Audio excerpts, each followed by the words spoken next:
Que a graça e o amor de Deus Pai e a companhia de Deus Espírito Santo estejam com todos vocês, quando hoje nós refletimos sobre as palavras da Epístola de 1 João, capítulo 3, versículo 1 até o versículo 7. É domingo de manhã. Você está se aprontando para ir ao culto. Toda a família já está pronta, todos apostos para mais um dia para ir à igreja, ouvir a palavra e receber a Santa Ceia. Quando todos estão indo para o carro, você diz assim: cadê a chave do carro? Eu confesso para vocês que eu sou mestre em perder as coisas. Chego distraído, deixo em algum lugar e na hora que eu preciso, geralmente eu não lembro, esqueço onde eu deixei e não encontro mais. E aí bate aquele desespero: cadê minha chave? Cadê a carteira? Cadê minha bolsa? Minha Bíblia? Parece que tudo some, desaparece. Quando eu estava em casa, morava com os meus pais ainda, junto com a minha família, quando eu perdia alguma coisa, eu sabia exatamente para quem perguntar. A minha mãe sabia onde todas as coisas estavam, inclusive ela deve estar assistindo aí. Se ela não soubesse, ela facilmente encontrava. E quando ela me mostrava, eu ficava ainda mais irritado comigo mesmo, porque aquilo estava ali, na minha cara, e eu simplesmente não via. Não parece isso, às vezes, para vocês também? Parece que a gente fica cego. Não enxerga as coisas que estão na nossa frente, na nossa cara. Suponha que você perdeu a sua chave de casa. Você começa a procurar em todos os lugares, todas as superfícies, procura no chão, em todos os cantinhos da casa. E quando você não acha, você começa a perguntar: onde é que eu posso ter deixado essa chave? Deixei na rua, no trabalho, no mercado, na farmácia? E quando você continua procurando desesperadamente pela sua chave, até que quando você menos espera, ela está ali. Exatamente ali. No seu bolso. Comigo já aconteceu diversas vezes. Algumas vezes meu celular, eu procurava pela casa desesperadamente e ele estava na minha mão. Ou em outro momento, quando eu procurava pelo meu óculos, por toda a casa e eu estava usando o óculos. A gente parece que fica cego, parece que fica hipnotizado, simplesmente não faz sentido. Mas esse tipo de coisa acontece com todas as pessoas. Tem um ditado que dizem quando não se encontra algo que está na sua cara, está na sua frente, que disse: se fosse uma cobra, te picava. No nosso texto de hoje, o autor João, que é o mesmo autor do Evangelho de João, está nos chamando a atenção para algo que nós precisamos ver. Ele inicia o nosso texto dizendo: vejam o grande amor que o Pai nos tem concedido. E essa exclamação de João é interessante, porque ela faz uma referência bem direta àqueles que literalmente enxergaram os atos sacrificiais de Jesus em amor a toda a humanidade. E que mesmo tendo enxergado todos os açoites, enxergado todo o sofrimento, a crucificação e a morte de Jesus, parece que eles ainda não tinham visto tudo. Parece que eles ainda estavam cegos, parece que eles tinham perdido alguma coisa e ainda procuravam uma explicação, uma resposta, e não encontravam em lugar nenhum. E é exatamente isso, por exemplo, que nós podemos ver no nosso texto do Evangelho de hoje. No capítulo 24, em dois momentos, logo após a ressurreição de Jesus, nós percebemos que parece que Jesus abre os olhos dos discípulos. Primeiro para reconhecê-lo e depois para eles poderem compreender as Escrituras. O texto relata que Jesus se encontra com os discípulos e come peixe com eles. E ele diz assim: são essas palavras que eu lhes dei, estando ainda com vocês. Era necessário que se cumprisse as Escrituras, que se cumprisse tudo o que estava escrito a respeito de mim na lei de Moisés, os profetas e nos Salmos. E aí o evangelista Lucas nos informa que Jesus abriu o entendimento para eles compreenderem as Escrituras. Todas as respostas que eles estavam procurando estavam ali na frente deles. Mas precisou que Jesus fosse lá, abrisse o entendimento deles para que dessa forma eles pudessem compreender. Isso me lembrou exatamente quando minha mãe apontava que minha carteira estava em cima da mesa da copa, quando eu tinha passado por ali mais de 10 vezes procurando e não tinha encontrado nada. Sabe o que eu fico me perguntando às vezes? Aqueles homens tiveram aula de Bíblia diretamente com Jesus.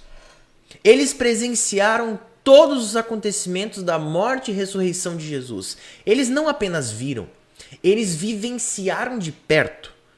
E eles ainda não conseguiam entender até que Jesus fosse lá e abrisse os olhos deles.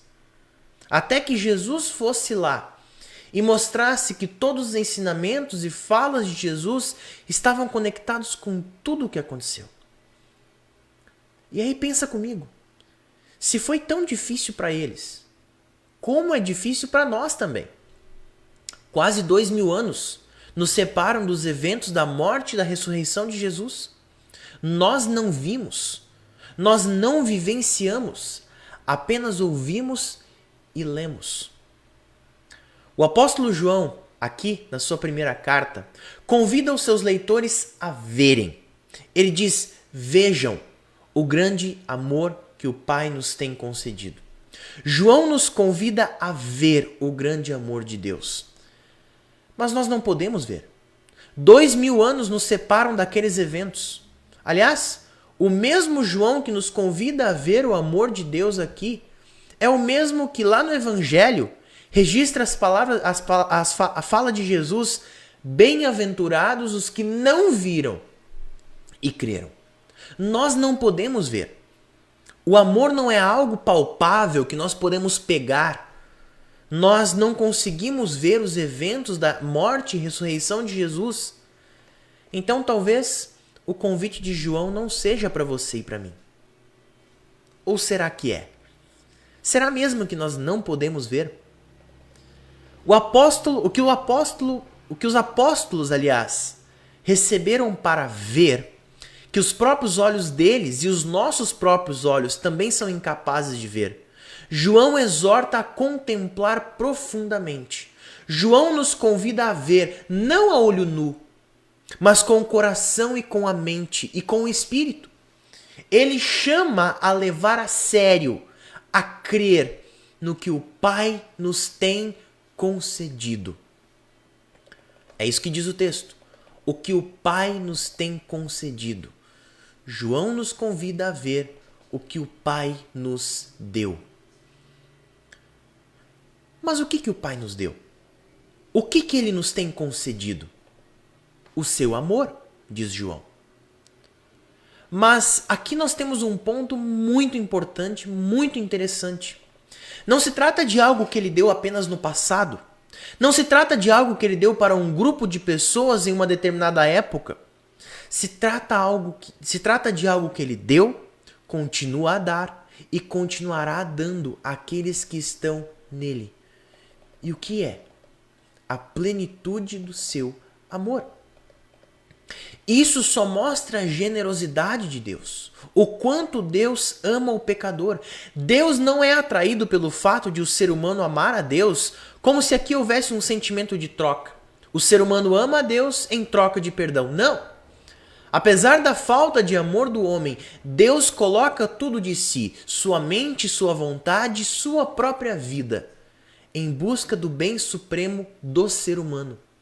Em busca do teu bem supremo, do meu bem supremo. Mas por que Ele faz isso? Por que será que Deus faz isso? E aqui nós temos um grande mistério. Isso é o que é incrível sobre o amor de Deus. Deus demonstra o seu amor por nós, em que enquanto éramos ainda pecadores, Cristo morreu por nós. O mesmo João, o mesmo autor dessa epístola de hoje, também registra lá no Evangelho de João um milagre muito interessante de Jesus. No capítulo 9 ele relata a cura de um cego de nascença. Jesus pega um pouco de lodo feito com um pouco de terra e saliva, passa no olho do rapaz que está cego, pede que ele vá se lavar e ali ele começa a enxergar. Os fariseus, quando descobriram aquele acontecido, eles não querem acreditar que Jesus tenha feito isso. Eles estavam convencidos de que aquele homem, na verdade, nunca havia sido cego. Eles expulsaram o rapaz do templo e quando Jesus se apresenta diante dele, depois de uma pequena conversa, Jesus diz assim, uma frase emblemática de Jesus. Emblemática. Jesus diz: Eu vim a este mundo Eu vim a este mundo a fim de que os que não veem, vejam, e que os que veem se tornem cegos. Eu vou repeti-la. Eu vim a este mundo, Jesus diz, eu vim a este mundo a fim de que os que não veem, vejam, e os que veem se tornem cegos.